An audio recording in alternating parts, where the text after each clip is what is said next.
right. Hi, welcome to my BFTA video going over lower body alignment. My name is Justine. I'm a PSP fitness instructor in Toronto. This is my student who's going to play my student, Mateo, going to help me out.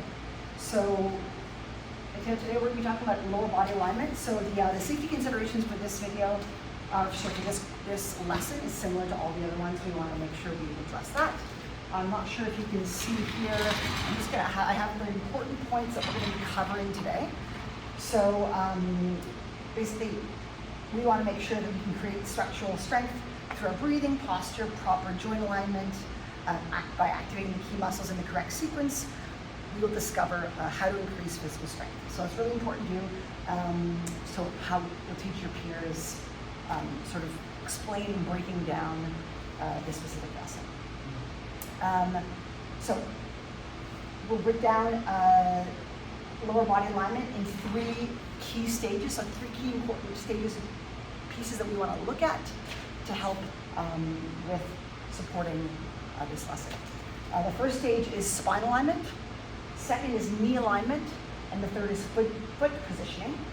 We'll cover all 3, and for each one, we're going to go over common faults, solutions you might have to that, cues to give your students.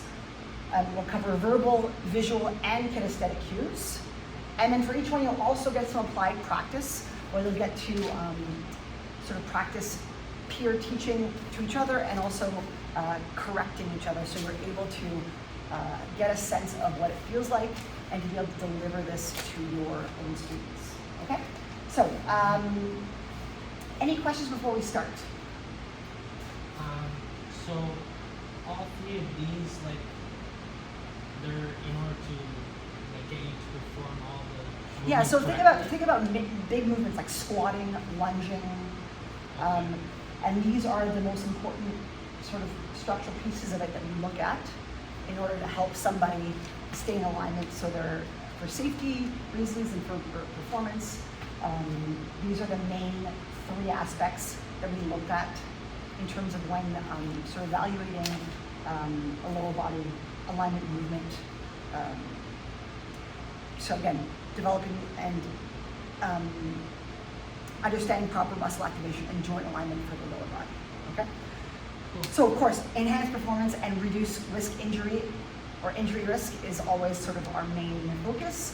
So we want to make sure we go at it with that mindset. And these 3 main stages and how we break them down will allow us to help sort of alleviate that and achieve those 2 main goals, of course, reducing injury risk and enhancing performance. Okay, so let's go over a little bit. I'm just going to kind of briefly go through the 3 stages, and then we'll dig deeper into each one individually. Sound good? Yeah. Okay. So the first one is spine alignment. So this is where we're talking about a person maintaining a neutral spine during squats and lunges to prevent injury. So think about your spine, right? That's the beginning, moving right down here. You want to make sure that neutral alignment, again, to prevent injury. That's sort of the first step, or first piece of the puzzle for that. The second one is knee alignment.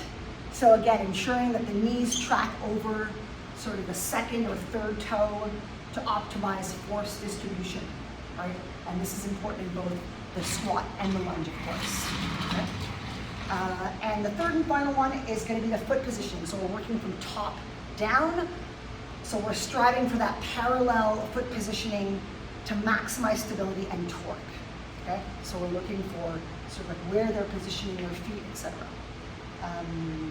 And again, we'll go over verbal cues, so clear instructions to reinforce proper alignment, visual cues, which are demonstrations and participant self-checks, and kinesthetic cues, which are physical adjustments where the body's actually physically sort of connected to the movement, whether it's through holding, touching, being in contact with something else, putting pressure on a knee, so we're actually feeling those cues where our bodies are able to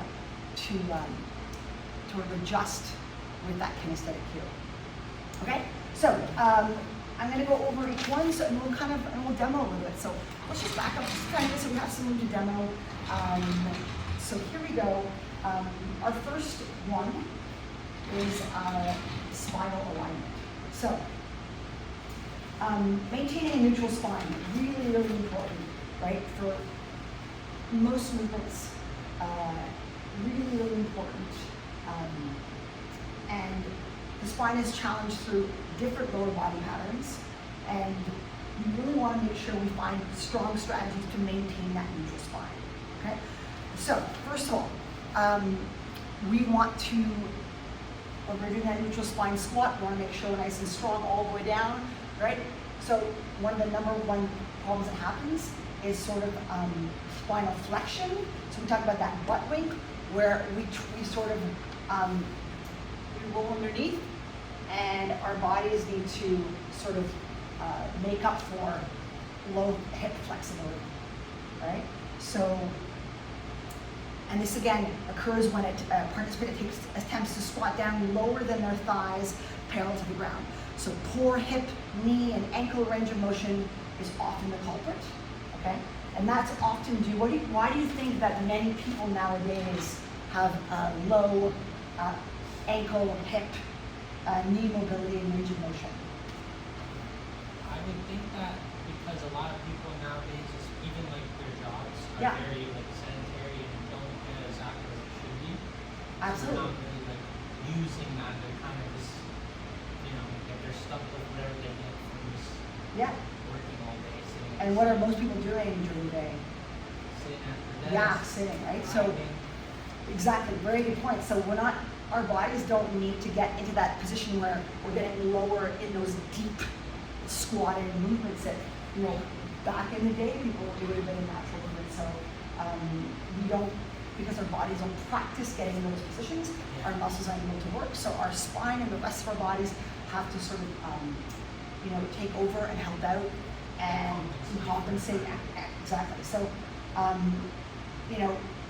it basically makes us that we're not able to get in those positions. So, hip mobility. So just like you said, often due to sedentary lifestyles, sitting in a chair all day, doesn't require the knees and the hip to flex lower than 45 degrees. So we need to obviously work with that. We can't push them beyond their limit. We want to work up to it gradually. So there are ways that we can address this. Is there anything that you can think of that might help get someone to that point, but not forcing the movement? Like when you say like a method kind of, or like Yeah, like is there anything that you intervention or like just something you think of that can help get some practice, maybe to not have to go so deep, but practice the movement safely anyways? I would say like for example, if you wanted to kind of start or like maybe like using something like a dining room chair at home and Yeah. just like kind of practice like sitting in it and Yeah. like, Absolutely, yeah. And honestly, that's really excellent. That's actually what I was going to mention, is that you can use something like a chair where it allows them to have that kinesthetic feel underneath them, and to feel like they're getting the range of motion, but they're not going any lower than they can comfortably. So even if it's just here and they work, right, and then slowly being able to get lower and lower with proper form and maintaining that neutral spine that we want, right? So really important. So another thing that we talked about, sort of visual, verbal cues. Visual cues would be like, trying to keep a nice straight spine, which sometimes is not always very obvious. A visual cue, similar, but having somebody be able to do something with their body sometimes makes it a little bit easier. So saying something like, okay, I want you to brace your core, all right, while you're doing it. So what's happening, brace your core, it gets all the muscles surrounding your lower body to help, and that often helps the member get a little bit lower if they're able to brace. Now, when we get to places we talked about where very low hip mobility, and that's when we want to start to lower the depth, or reduce the depth. So using a bench or a box, Another way that you can kinesthetically do, so I'll get you to practice it actually, I'll show you first, is just holding sort of a, holding a secure object out in front often helps to activate the lats, right, which help actually in turn line the spine and allows people to get into a lower squat. So I'll just show you, and I'll get you to practice as well, because I want you to see it too. So I'm not able to go, but if I have something securing me, I can activate through here, and it allows me to go into that lower motion because these muscles are counterbalancing. So I'm gonna get you to do a couple of squats, just holding the weight, just comfortably out in front of you. All right, actually do one, let's do a couple without it first, all right? Go ahead, yeah. Let's get you to come just a little bit down, there we go. Right, just squatting down, just see how it feels okay? Yeah. And just see, like for fun, if you, when you're holding, it's not a huge weight, so 5 pounds, or just seeing, sort of just holding it in front of you and seeing if there's anything. You don't have to be straight on, you can just kind of like right in front of you, yeah. And just holding. All right, do you feel that difference there? Yeah, I kind of feel like my back is a little tighter, kind Yeah. of, like I feel Yeah, more right? Because all those stable. muscles, the muscles that you're not able to sort of engage on your own, the weight enables that. So that's really, it could be a weight, it could be even holding onto a bar out in front of you, a pole, something that's gonna keep you secure, and that's another option. Now, a third sort of option you can go for that is going to be, a lot of times, members aren't able to do a proper squat, but when we put them in a lunge, because it opens the hips up, they're able to go a little bit lower, okay? What happens is it opens up those hips that aren't able to open up otherwise, so moving into that sort of lunging position, it allows them to get lower, all right? So let's go ahead, we're going down and up, opening through those hips, excellent. Good, excellent, all the way down. Noticing how much lower you can get versus in a squat, right? Okay, awesome. So obviously with that, we lose a little bit of strength, so we're not able to lift quite as much because you are in a staggered stance position, but it often is a way to get that lower range of motion for people who aren't able to go all the way down. So it helps get lower down without compromising the spine that we would usually do on their own. So we have sitting in a chair or sitting in a box, holding a secure weight out in front of you, and moving into that lunge option. Okay. Excellent. So let's. We're going to go ahead and do some partner work. So I'm going to have, let's say you and I are going to be our each other's pair. So I'm going to sort of maybe do something, and you'll give me maybe a suggestion based on what you said, what might help. Yeah, so for example, if I'm doing, like you're my instructor, okay, I'm doing a squat.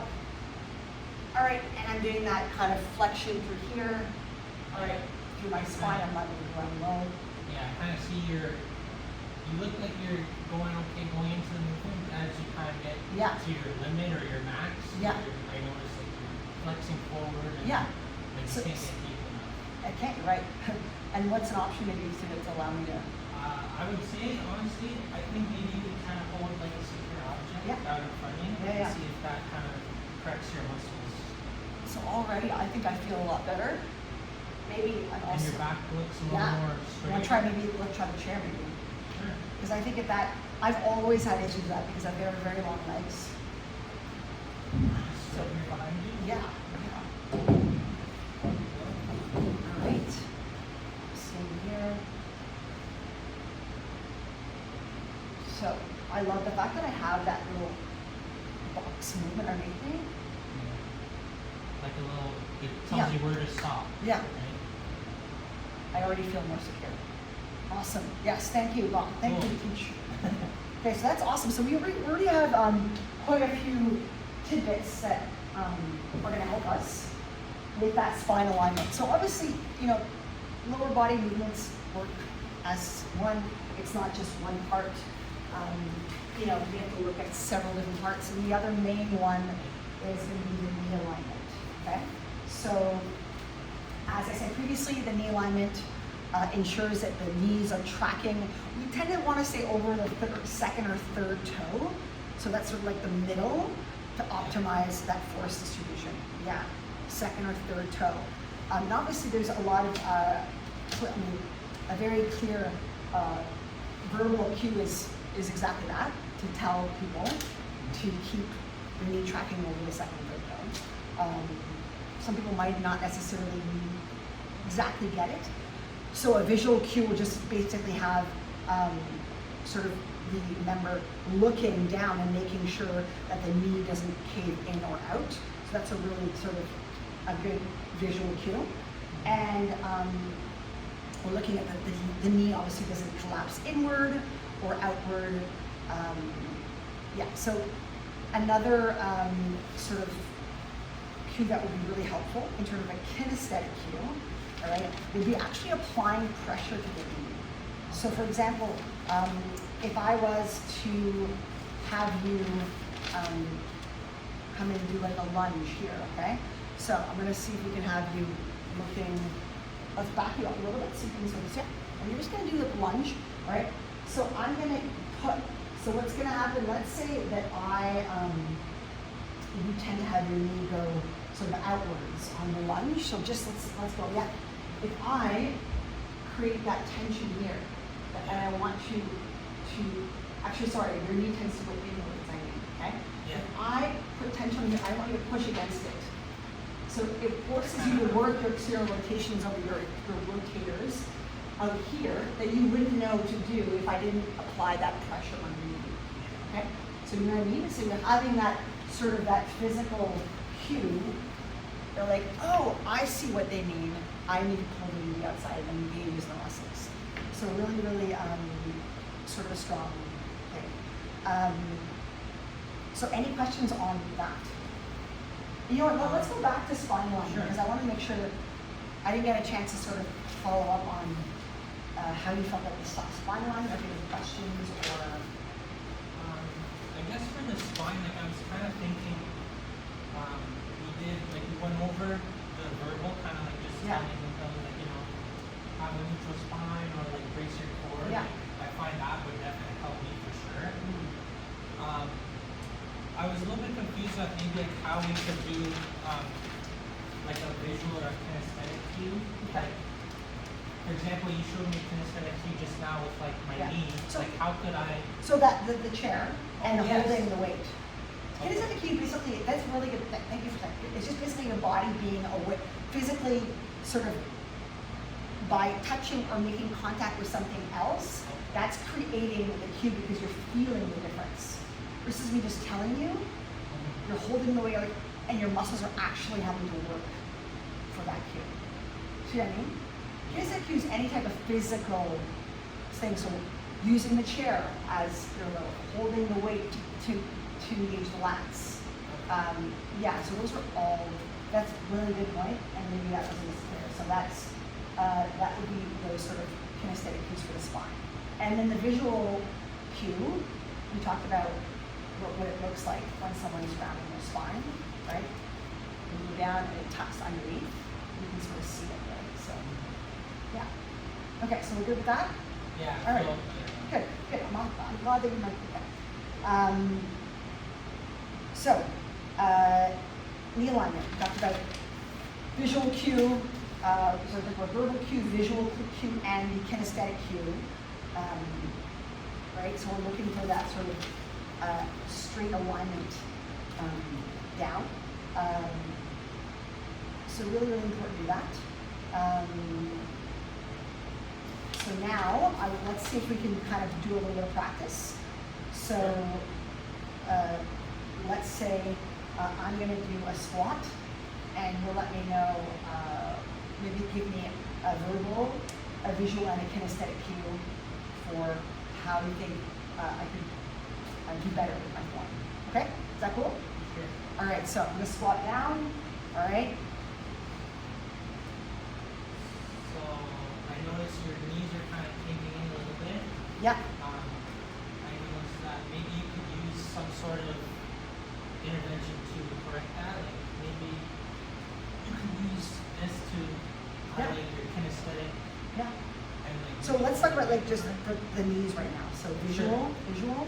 Yeah. Where do you want the knees to line up?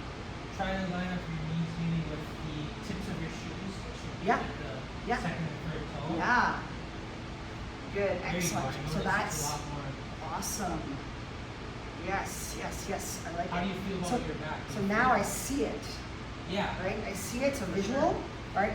And the kinesthetic cue we talked about with the that was for spine alignment for the knee. And then so So, kinesthetic, so if you if you're hanging out. yeah, yeah. And then you push Add some out. pressure. Yes. Pushing out allows me to engage those through here.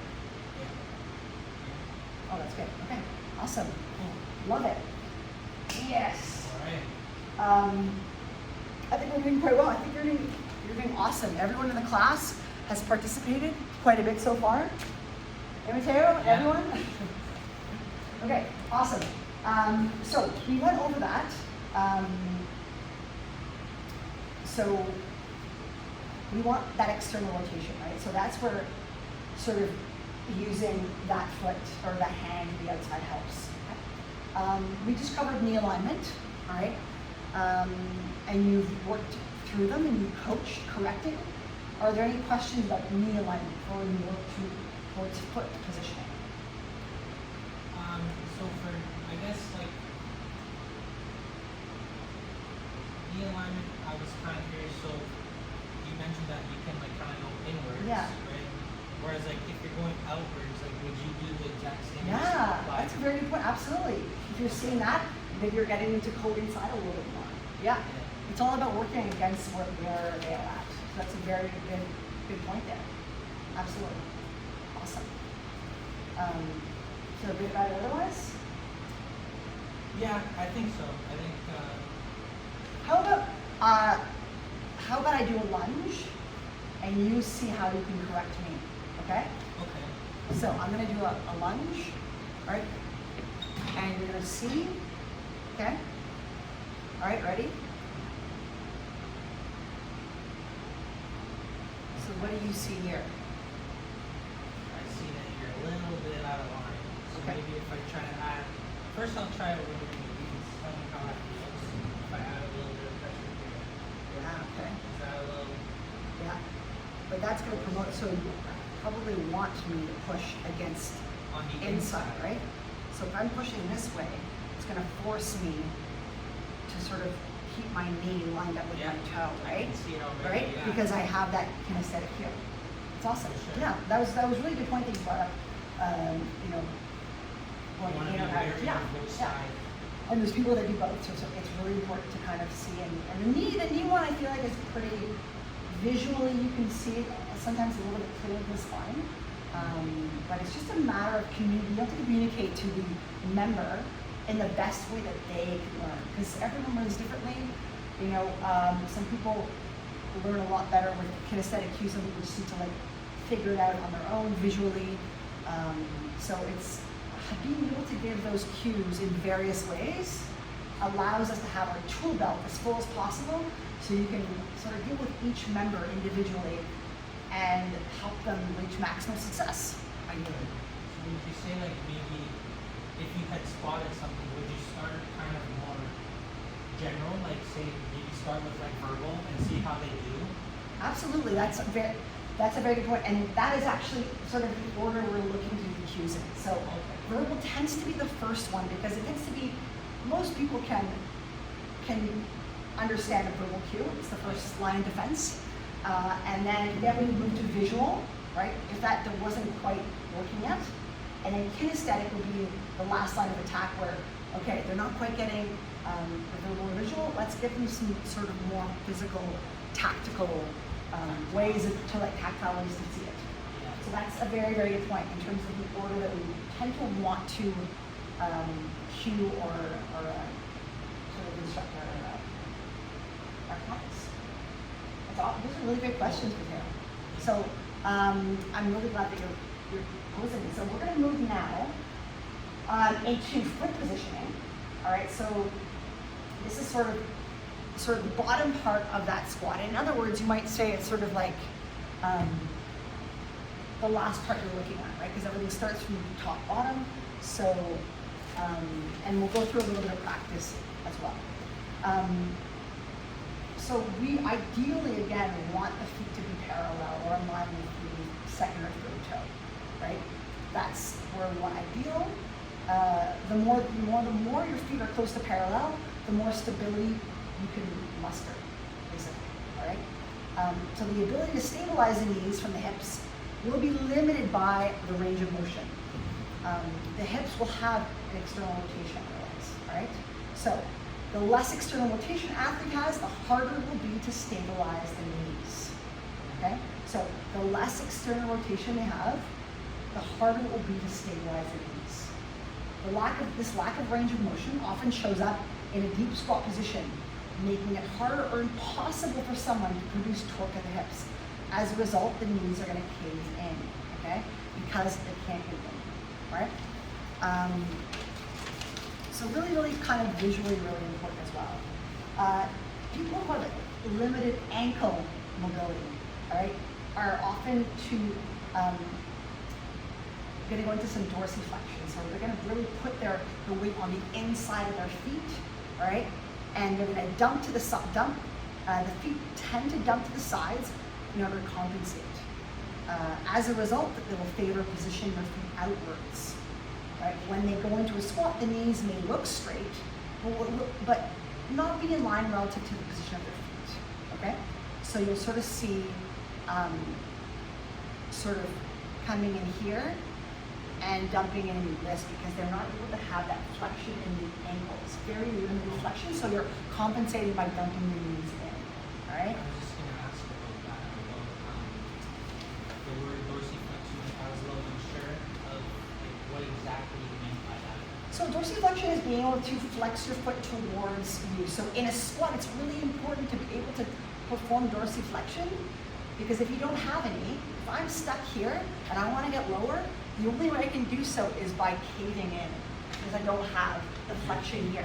So if you have limited range of motion here, so the dorsiflexion is the ability to flex at the knee joint. At the ankle joint. Okay? In this case, dorsiflexion of the ankle. Right? So it's this way. So if you have limited range there, you're not able to flex that angle down without letting the knee collapse in. Does that make sense? Okay, awesome. So yeah, to sort of alleviate that, what often people will do is they'll open it, go into external rotation and rotating to compensate. So they're going to go wider with their feet, so they have that extra room through the hips and they don't have to work as much through their ankles. So anyway, so because of that, their knees are going to work more. So basically, we want to help that client who has limited ankle mobility. And by sort of helping that angle, we can allow them to go a little bit deeper. And this is where one of my favorite ones works, because I have a very long femur. So I have a lot of difficulty sometimes getting down, and my ankle flexion is not great either. So a great solution is to elevate the heels. So if I elevate my heels, I'll just elevate a little bit, like on a plate or a little step that I have here. So already it's helping me go into dorsiflexion. I can eliminate having to go down like this. And already my shins are already angled to help me get lower. So I'm gonna find, instead of me caving in or my heels coming off the ground, right? Because I don't have good ankle dorsiflexion, I'm helped so I can go lower now, and I have that range with that support from the step. So why don't you give that a try and let me know. Actually, let's do a squat without it, and then have you maybe do with it and see if you feel the difference. It's like a normal squat. Yeah. Just open out. Yeah, exactly. I feel a little tightness in my ankle. Okay. It's not like super comfortable all the way down, yeah? Yeah, Okay. I feel kind of like, it just gets a little tight as I kind of reach like a little below parallel. Yeah.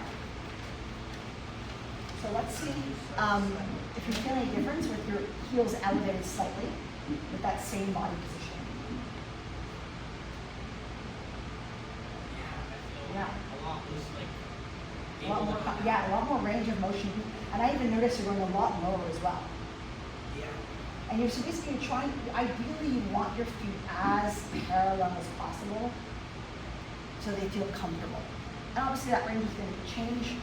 You know, you might have to go a little wider and then coming closer over time, but ideally we want that. Yeah, so, and of course a good visual cue of that is to look down, right? If you're starting here, try to learn to bring those feet in. So very good visual cue. You know, and what, you know, in the military, for example, you know, what our lower bodies are really, you know, what kind of stuff are you doing in the military that needs your lower body? Almost everything, really. Yeah. Rocking, right? And Roughly, I mean, you know, working out in the gym. I would say like just even just, you know, like walking for a day, like you just yeah. almost all things. You just kind of, it starts from your lower body and kind of, you know, progresses from there, I would say. Absolutely, yeah. Okay, so let's do a practice session. I'm gonna sort of show you a squat, and you know, I'll have limited neck mobility. Maybe you'll help me figure out how I could fix it. Okay. So, I'll here, kind of just watch you first. yeah. All right. I noticed a couple things. Yeah.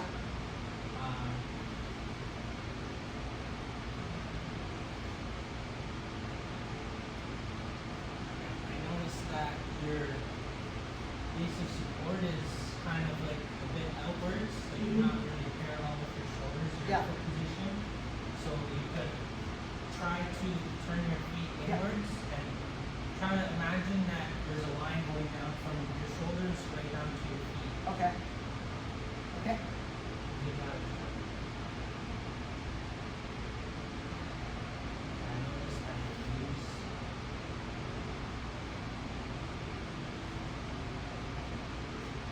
Maybe try coming over here and using this step as a little bit of an aid. I noticed Yeah. So that. yeah, when my heels are in. Yeah, I noticed that your heels are kind of Yeah, rising because off I don't the have, ground. I feel like I'm not able to keep my heels on the ground. Let's see. This might give you a little bit of support. Oh, already I feel better. Oh yeah, my gosh. Wow. That's huge. Yeah? I feel more in line.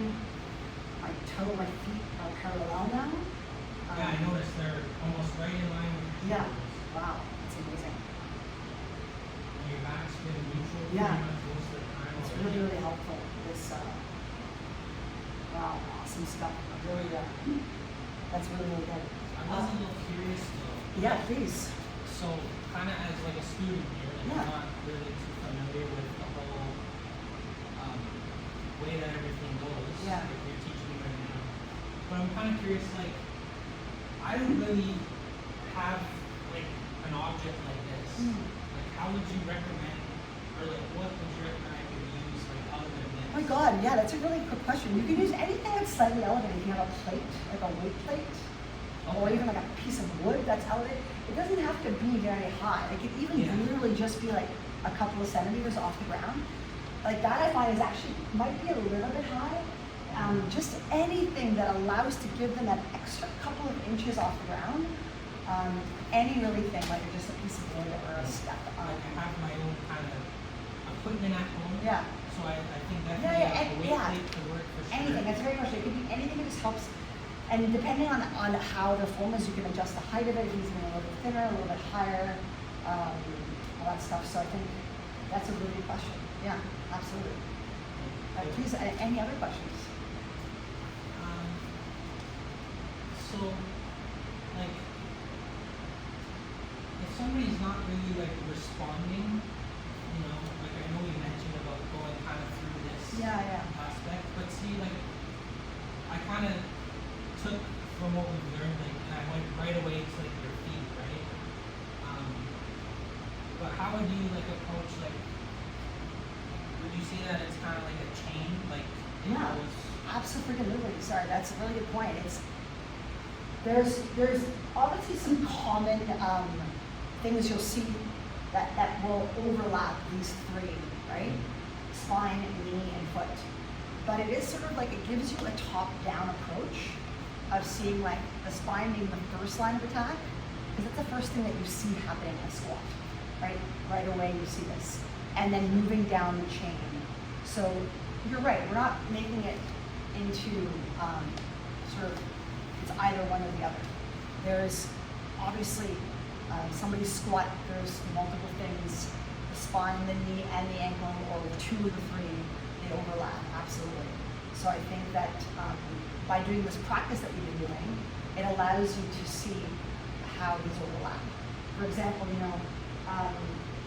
knee and foot positioning sometimes can work together because right, the knee caving in can be because a limited ankle flexion, right, and vice versa. So heels coming off the ground could also be limited hips. So it's about trial and error and using as many of the tools we have to help the member test out what works for them, and using those tools you have to be able to help them through that chain, because it works as a holistic section. It allows us mentally to break it down, so we have specific cues to look at when we're looking at breaking down the squat or the lunge. Does that make sense? Yeah. For sure. So it's a really question. You're right. Like we kind of went through these individually, but they work as a whole. And I think hopefully with some of the examples that we showed, you're able to sort of see how those come together, because I think it's super, super important. And I think let's go through a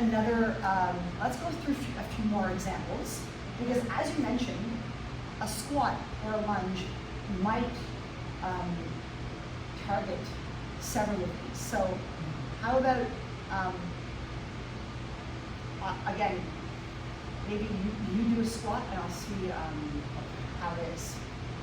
So if I'm just kind of like coming up to do a squat, I'm kind of just like this. Okay. It's actually quite good. Yeah. I do feel a little fatigued. I was doing some PT time earlier. Oh yeah, PT. Yeah. So I feel like I'm a little sore and like my legs have been worked out. So one thing I noticed, your knees are coming in a little bit. So I'm gonna I'm gonna put a little bit of tension, okay, on the outside here. I want you to think about pushing my hand to the outside of your squat a little bit more. Good. So now it's almost like you can see the knees kind of, instead of caving in, they're staying a little bit more in line with that second and third toe. Do you feel it with that kinesthetic cue on that side? Yeah. Right? Right away, I noticed that your knees lined up a lot better, with just that little push. I could do it on the other side as well, right? And just by doing that, it allows the client or the member to see. Excellent, awesome stuff. Okay, let's do a lunge now, all right, or a static squat. Want to come in here? Actually, no, I'll do it, and you can correct me. Okay. And how's that? All right, awesome. So I'm going to do a lunge here, all right, and we'll just see if you can see if there's any issues coming in here.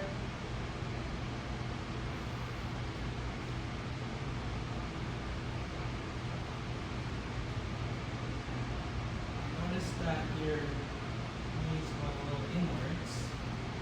Wow, that's really good. Yeah. How do you It's come not about that? matching up with your Yeah. position. So if I kind of apply some pressure Yeah. here, and we're kind of fighting towards. Yeah. So I want to push against it, right? So right away, I am doing that, and it's making me forced to use those glute muscles that I wasn't using before, and it Yeah. allows me to work. And Awesome. even I was thinking too, like a way to kind of like check, Yeah. like even to show you as like a cue, like say maybe like if someone has like a broomstick at home or Yeah. something, like so if you went and did a Ooh. lunge again, That's amazing. Yeah. You see what I mean? Yeah. So now, if I go in, I can see. That is an excellent visual cue, right? Having that stick right there, and I can see my knee go to the inside. yeah. That's And then if I Yeah. give you, if Yeah. I give you pressure yeah. on And I want to try to that keep side, my knee. Yeah. Wow, Mateo, that's a really smart way to Awesome. make to add visual, verbal, and kinesthetic cue. Amazing. Wow, so good. So we'll go over sort of conclusion, then we'll do a few more sort of questions as we go. So, by the way, great job doing the lesson. You did great. So obviously, in a session, it's paramount to assess the capability of our members and to provide them with helpful cues that strengthen and protect their joints. So it's most effective to identify issues with the spine first. That's sort of why we have it in order, right? The spine is sort of the bread and butter of the body, right? The biggest thing, it's most important. So that's why we do sort of address the spine first, right? Because that's really the main part. Then we move to correct faulty mechanics downwards to the knees and then feet. So it allows our vision and the way that we address it top down. Of course, the biggest, most important part is the spine. We can't really address anything else until that's sort of figured out. Sometimes they work together, but it's really important that the spine is the number one thing to look at. Yeah, posture, absolutely. So using the different tools that we use today, cueing verbal, visual, and kinesthetic, and identifying the issues and offering adequate correction methods, which you did very, very well today, by the way. I feel like if it wasn't for kind of going over some of these like common faults or like solutions, Yeah. kind of like that kind of put me in a spot where I could like kind of think on my feet. Yeah. And it was just an idea. And now when you see it, you're probably gonna see people squat, you're gonna notice these things. Yeah. And if you ever, once you teach the course, you'll be able to have the tools and the wording and the chairs, whatever it is, to communicate, right? So that's amazing. So great corrections that we learned today. And you as the instructor will provide a much safer experience, obviously, where the members can thrive and improve lower body functionality, which is really important in the military, right? So this information is important to you. You will need to teach your peers when you do physical fitness sessions. It's really important. And you'll be assessed on this as a coach. Our next lesson is demo muscular endurance. So having all this, any final thoughts? Do you feel prepared to go out and teach this to your peers? I definitely feel a lot more, I guess the word could be like physically literate, kind of. Yeah. I just Absolutely. really know about these kind of subjects, like foot positioning, like you think you're kind of like inherent, like you just, oh wow, like it's obvious you should know, but like, in reality, like if you see someone doing a squat, like they're doing a squat. Like I didn't really know that those are the things you gotta look for. Yeah. Very good So point. that has made me a little more confident. Well, that's exactly what we want out of this. Yeah. Where you feel like you have the terminology, the visual cues, and all those things to translate that to, because you're going to be the instructor, you're the person that's leading, and you're wanting to lead a safe course where members get a lot out of it and improve their form so they can in turn translate that into the military world or onto their lives. And having you be able to lead these classes and feel comfortable, feel confident in it is really all that, that's the best sort of thing that we can get out of it. So awesome work, Mateo. So let's take it home, and great stuff on today's, a couple things on conclusion. I just want to go back to sort of what we said at the intro, that our main focus, right, for correcting this is for safety, effective training, right? So injury reduction and performance, right? So we want all those things to play in line, and our lower body is sort of like foundation of where everything is. So I think this particular course is extremely important. So anyway, great. All right, awesome. Thank you very much. Thank you so much. Good stuff.